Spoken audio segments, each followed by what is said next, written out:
Bom, agora, nesse último bloco, nós vamos falar sobre a dissolução da sociedade. A sociedade ela pode se dissolver por várias maneiras.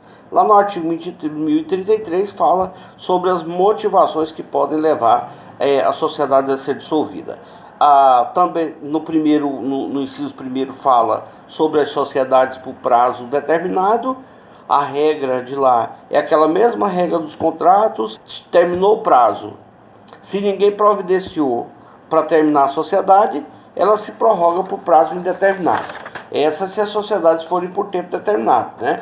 Se a sociedade não for por tempo determinado, a qualquer momento, desde que o sócio aí volta, nesse caso aplicaria lá aquela regra lá anterior, né? Desde que os sócios estejam decidindo sobre isso, mas aí vem as regras aqui para a gente poder observar.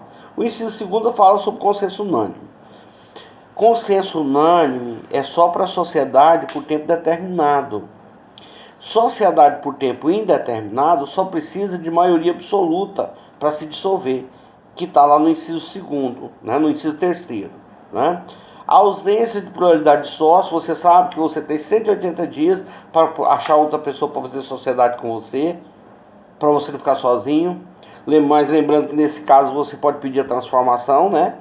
Pegar a sua sociedade e transformá-la em EIRELI ou firma individual. Então o Estado não quer que você feche as portas. Você só vai fechar se você realmente quiser.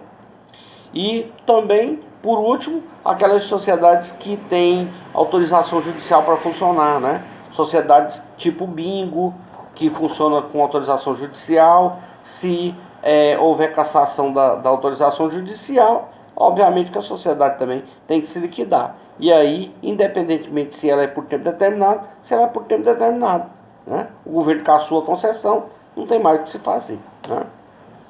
Lá no artigo 1034 fala sobre os casos em que você pode pedir a anulação, né? Você pode dissolver a sociedade judicialmente. No primeiro caso, você pode pedir a dissolução quando você anular o ato constitutivo. Ato constitutivo é o contrato. O contrato é a manifestação de vontade entre as partes. E o ato jurídico, se ele tem agente capaz, se ele tem forma prescrita em lei, se o objeto é lícito, você não pode pedir anulação dele. Mas e o que acontece, por exemplo, quando a pessoa faz sociedade com uma pessoa que já era interditada e você não sabia que ela era interditada? Como é que você faz? Né? Você não tem muita opção.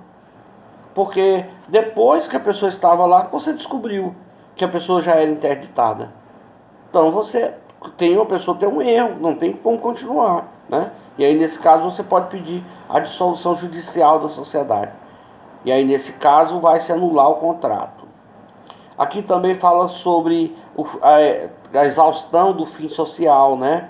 Ou quando ele se torna inexequível. Eu gosto de dar o exemplo aqui da balsa.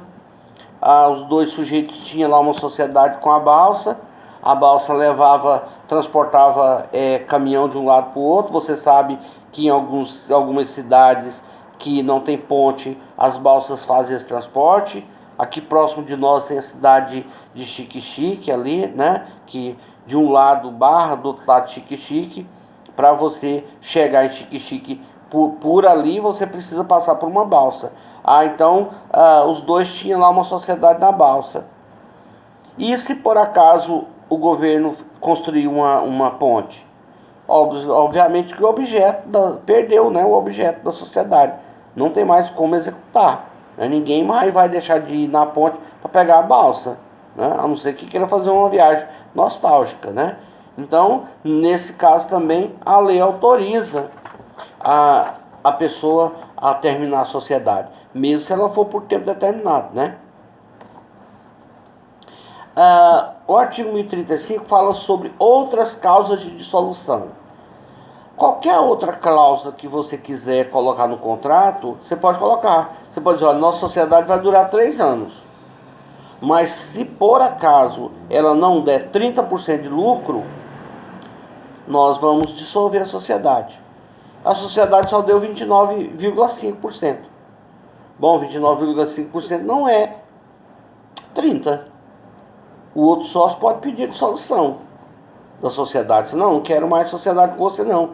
Nosso combinado é que se a sociedade desse 30%, a gente continuava. Mas a sociedade só deu 29,5%. O outro sócio vai dizer, mas 29,5% está muito próximo de 30%. Aí vai dizer, mas não é 30%. Né? Assim como 6,855 não é 7%. Né?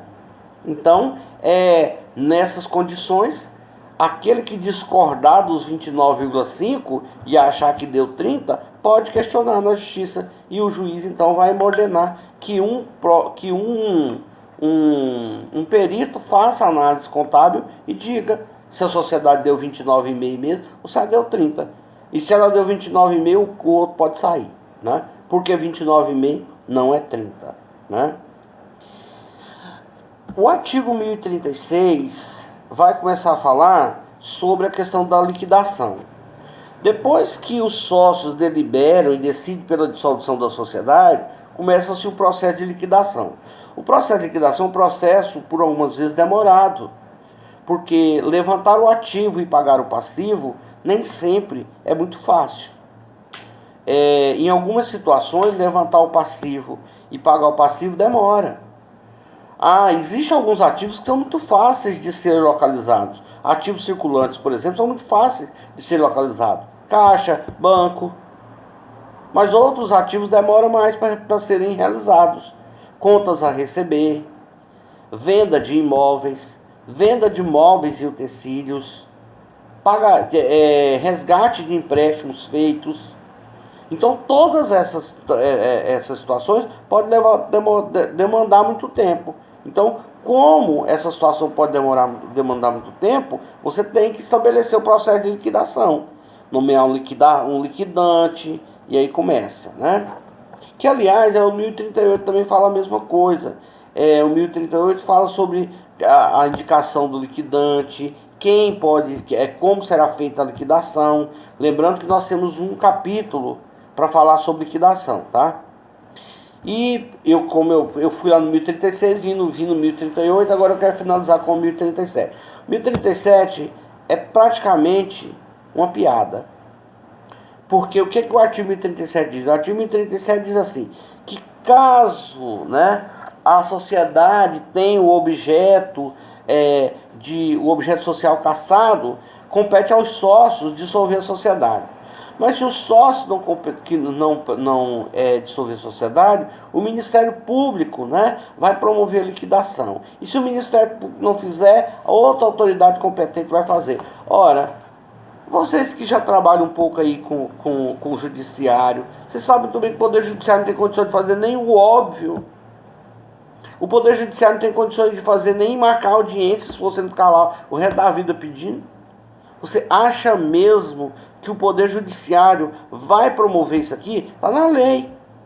Tem razão. Aquele que for legalista e disser para mim, professor, está na lei. Está na lei, e se está na lei, o promotor pode fazer. É claro que pode. O juiz pode fazer. Qualquer outra autoridade pode fazer. Mas ninguém vai fazer. Ninguém vai fazer. Vai ficar lá, aquele CNPJ lá em desuso o resto da vida. A não ser que seja uma coisa de muita importância e que justifique a ação do Ministério Público. Caso, fora disso, é serviço demais. O Ministério Público não vai dar tempo de achar isso não. Né?